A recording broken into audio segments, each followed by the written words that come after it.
अरे भाई रुको। अरे छोड़ो तुम, इस वक्त खैरियत? अरे भाई कब से आपको कॉल कर रहे हैं, आप कॉल नहीं उठा रहे। घर में मेहमान आए थे, दुकान से सौदे उठाने थे। अच्छा।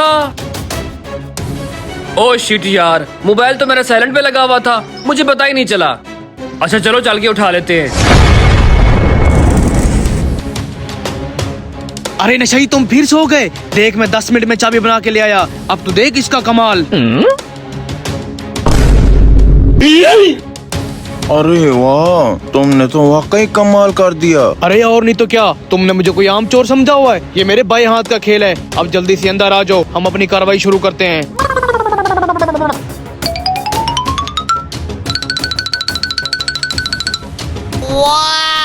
अरे वाह, इतने सारे पैसे। लगता है आज दुकानदार कैश ले जाना ही भूल गया। हमारी तो इससे पहले ही ईद हो गई। अब सारा कैश समेट लेता हूँ।